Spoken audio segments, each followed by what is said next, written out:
24 na Pilipino, 24 na Pilipino na ilikas sa Middle East sa tulong ng Singapore.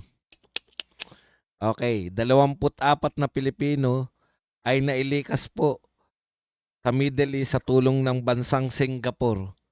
Isinakay ang mga Pilipino sa Republic of Singapore Air Force A330 multi-role transport tanker na ipinadala upang ilikas ang 81 Singaporean nationals mula sa Jeddah, Saudi Arabia. Ang tindi, no? Nakikiangkas na lang po yung mga Pilipino sa mga lilikas na taga-ibang bansa. Okay. Nagpaabot naman ng pasasalamat ang gobyerno sa pamahalaan ng Singapore sa kanilang tulong sa pagliligtas ng mga Pilipinong nasa panganib. The DFA convey its sincere appreciation to the government of Singapore for this benevolent act which exemplifies the ASEAN spirit of solidarity. Hanep.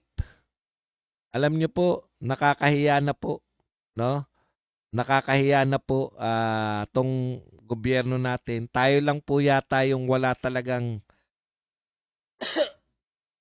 tayong pinadadalang eroplano. Wala tayong plano talaga, no? Yung ayuda na binibigay natin sa mga OFW hindi talaga commensurate sa kanilang kontribusyon dito po sa ating ekonomiya. Pasensya na kayo kung medyo kasi ayoko kasi pag hindi kasi ako nag-vlog, ubo lang ako ng ubo. At least pag nagba-vlog ako nakakalimutan ko na may ubo pala ako.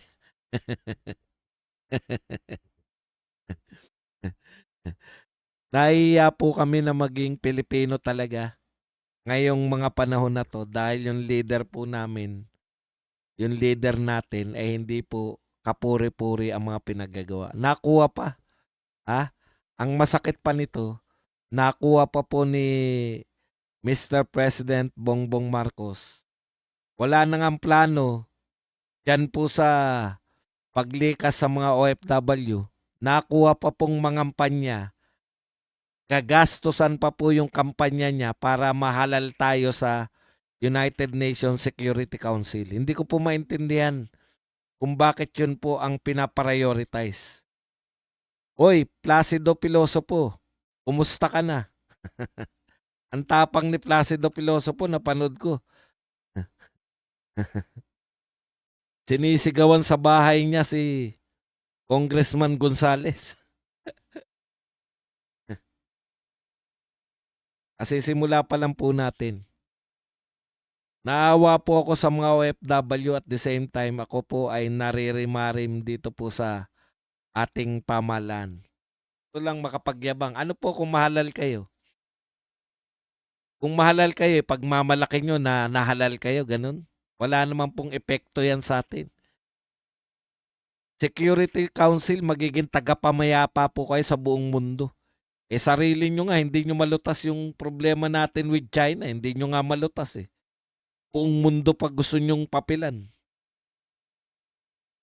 Okay.